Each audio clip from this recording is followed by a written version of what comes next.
বাসন্তীর শিমুলতলায় সাত সকালে ভয়াবহ গাড়ি দুর্ঘটনায় মৃত এক, জখম 2।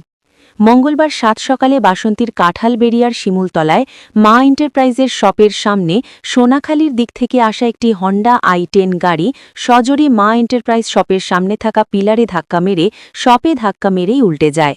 ওই গাড়িতে থাকা এক ব্যক্তি ছিটকে পড়েন। গাড়ির চালক ঘটনাস্থলেই মারা যায়।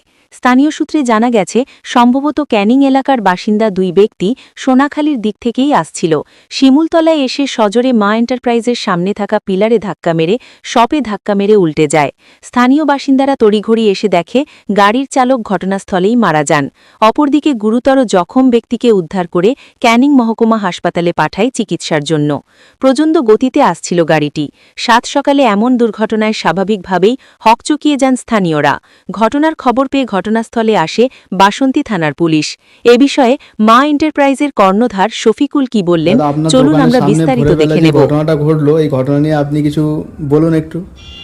ঘটনা বলতে আমি ঘুমাচ্ছিলাম, সকালে হঠাৎ ফোন যায় যে আপনার দোকানের সামনে এরকম একটি দুর্ঘটনা ঘটেছে। তো আমি জাস্ট সাথে সাথেই ক্যামেরা চেক করলাম। ক্যামেরা চেক করে দেখলাম ভোর 4:23 এই ঘটনাটি ঘটেছে। তো ফুটেজ দেখে যতটা বোঝা গেল, গাড়িটির অনেকটা গতিবেগ মিনিমাম তো 80+ ছিল। আর ফুটেজ দেখে দেখলাম আমার অনেকটা সেভ হয়েছে কারণ আমার দোকানের সামনে একটি পোস্ট আছে। গাড়িটি এসে পুরো ওই সাইডে লেগে পোস্টে লেগেছে, না হলে হয়তো আমার দোকানের ভিতরে হয়তো কিছু দুর্ঘটনা হতে পারতো।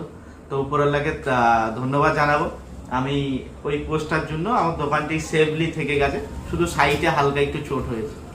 তো সবাইকে এটাই বলবো যে গাড়িগুলো সবাই যদি সাবধানে চালায় খুব ভালো। বাসন্তীর শিমুলতলা থেকে জাহির হাসানের রিপোর্ট।